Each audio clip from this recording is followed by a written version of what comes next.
It's happening! The beast is finally awakening! The T95, the slowest Tier 9, is also the best Tier 9, apparently, when it comes to statistics. As we can take a look here, top 20 tanks by relative win rate, and the T95 is absolutely smoking the Object 752 and every other vehicle in the list. Now, the other tanks that we've talked about when it comes to top performances in the past are pretty similar. The T28 HTC is the top performing Tier 7, and as well, for a lot of lower skilled players, the Object 268 version 4 is the #1 performing Tier 10, if you're like 55 to 45%.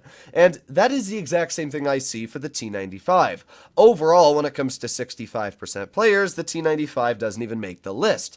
But if we go down to 55%, it's in second place, and 45 to 55, it's in first, and 0 to 45, it's in first place. And I've realized why this is, and it's down to the simple fact that the less skilled you are, the more you rely on a vehicle that is less skilled to play. I mean, that makes sense, but that is clearly the case when it comes to a vehicle like the T95, the HTC, and the Object 268 version 4. Not only are they quite slow, which means you can't YOLO into the battlefield killing yourself faster, but as well, these vehicles feature incredible frontal armor, meaning that you don't get punished as much if you were to drive in front of enemy opponents compared to what you would get punished, let's say, if you were driving a Yag Tiger or something that doesn't have that frontal protection. And the 95 is the king of all frontal protection. I would say that this tank is definitely more enjoyable than the Object 268 version 4, down to the fact that it literally just doesn't care. It's got alpha, it's got DPM,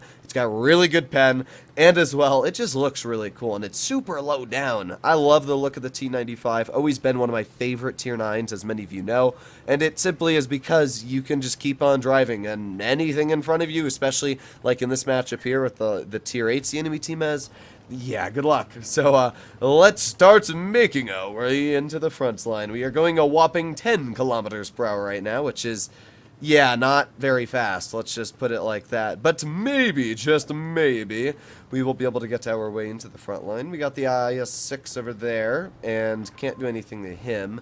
And, well, I'm not really sure where the rest of the enemy team is, because the only... no, Go, and if... Oh, yeah, you're getting badonked. There you go. 717 damage into the enemy IS-6. That is where the alpha on this vehicle feels really, really nice. And in a couple more seconds, we're going to reload, so let's just do that, and there you go. Oh, I thought we were going to be able to shoot him there for a second, but it looks like he just kind of bugged out on our screen. Now, we also got the 50 TP onto the back, so I'm hoping that, yes, KV4, thank you. And with that, well, long live the enemy IS-6. Now, to be fair, that player put himself in an awful situation, and because of that, was killed very quickly. But still, the gun on this tank is just so nice sometimes. So we're just going to wait here. Hopefully this WZ-120 doesn't look where he's driving and just kind of drives up this hill a little. I definitely feel like that's going to be the case. And fire! Ah, well, unfortunate. But it's all good. I'm just going to sit here. I don't know if the WZ knows I fired. Well, I guess we could have killed him right there. I guess I learned my lesson. I should have just held my shell. But the good news is that this WZ not only can't shoot over to hit us, but he's going to be absolutely surrounded here. Turn, and fire. There you go. Well, I guess we got the shell out anyway, so it doesn't really matter too much. We're going to put on our adrenaline here and just turn towards these vehicles. Hello. How are you doing, enemy 50 TP? I want to take some of your HP away. Thank you very much. See, the great thing is that even though I got shot by the 50 TP, I very easily out-trade him, and I'm pretty sure actually out-reload or equally reload this 50 TP. There you go. As you can see, us equally reloading, and then because we are using our super speed boost, we're able to out-wiggle this 50 TP and get a bounce. So with that, yeah, this guy is clearly a goner, but it just showcases where the 95 doesn't care. It really just doesn't. So all that's left is the VK168 that I do care about, and we've already dealt over 3,300 damage, so I mean, even if we don't get another shell out this game, who cares? And actually, the ISO Defender bounced that, which is perfect, because that means I can drive and continue driving.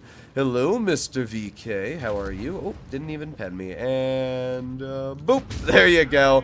Nice 642 tap. With that, we're up to about 3,900 damage dealt, and this first game showcased everything to why the 95 is just such a strong vehicle. In a tier 8 matchup like that, you're basically undefeatable. Even the tier 9s like that 50 TP have no chance of penning me unless they shoot my little lower plate. And that's why, even dealing 4k damage, we only got a second class. Because I can imagine almost any player of any skill level could have done basically what we did there. It was not very challenging. But that's why I really like the 95. It's just such a nice tank to drive every now and then because it is almost like a relaxing trip, you know? A lot of vehicles with the mobility, it's fun, but you always have to exuberate a lot more brain cells in a vehicle like a Leopard 1 or a T100 LT to get out the same results sometimes that you can just in a very slow T95. So let's see if we can get into one more battle here. Oh, here we are. We got Yukon. Alright, well, the enemy team is a lot more tier 10 centered. They only have 2 tier 9s, one of them being a standard B, which is a juicy HE if I can connect that, and the other being a type 68. Okay, I'm going to push up towards base B, maybe get somebody that pushes towards C, hopefully. I mean, they have an E100, and I guess that's really it. They only have 2 heavies, so I guess we'll find out what the enemy team does, but it looks like our mediums are full sending it towards this side of the map, so oh well. Either way, we have just finished our super speed boost. You'll notice that this tank's actually not that slow when it uses super speed boost. It's not fast. I mean, right now we're only going 16, which is, yeah, not very fast. What does this tank go now? Is it 20 kilometers per hour?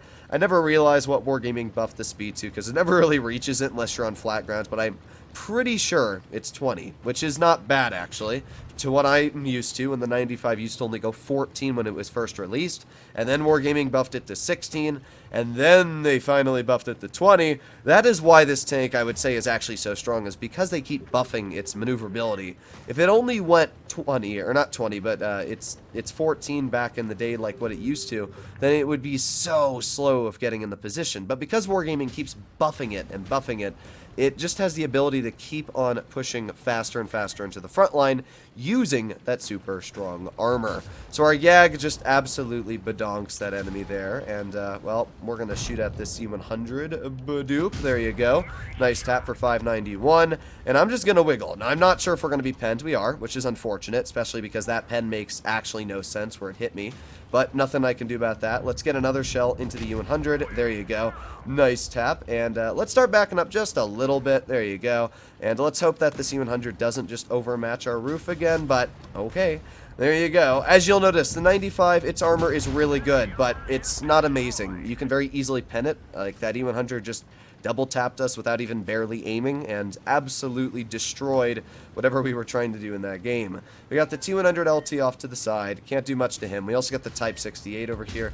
Let's just keep on going this way. Maybe we can get a shell into the Type and fire. There you go.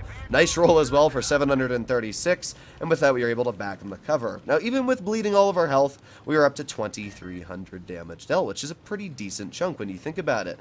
Now, we got the LT right over here. I'm just going to wait for now. There's no point to do anything else. Oh, we got the Foch as well off to the side. I'm being careful. There's no point to oh, no. I'm going to wait here. I don't trust the enemy, not even in the slightest. Oh, was that the LT spotted? Yes, it is. Okay, so right now we got the Foch off to the side. We do have the LT over here. I can't really do much to this LT, but fire an HE, and oh, mama, 1,037 damage right there, ladies and gentlemen. That, oh, wait, I thought he was going to turn the other way. I wasn't looking. That was my fault. I will take the fault for that one. I wasn't really paying attention. I thought he was just going to start circling us and didn't really look at him, so that one's on me. I'll take the blame for that one. But the good news is that at least we got that HE out. And because of that, we are sitting over, again, 3,000 damage. So you can see just where the 95 is a great tank. Unfortunately, that E100 just absolutely smacked us, which is honestly surprising, because the E100 did not seem like, you know, that much of a knowledgeable player. Nothing against him. He just didn't seem like one of those players that I would expect to actually just boom right into my weak spots. But nonetheless, we did a pretty good job overall, and we were able to showcase where the 95 is just really strong. Like, even when you're low health, the gun, the alpha, the DPM is just really nice in general. And if we had actually paid attention to that LT and turned the other way, then we might have actually been able to live that game and get out another shell. So overall, not a bad game at all. Let's see that enemy 100. Yeah, not a bad player, not a great player. I don't know. Oh well. hopefully you enjoyed today's video. If you'd like to see more like it, please do consider smashing that subscribe button down below. Let me know what you think about the T95 in the comments down below. I'll see you in the next one. Bye-bye.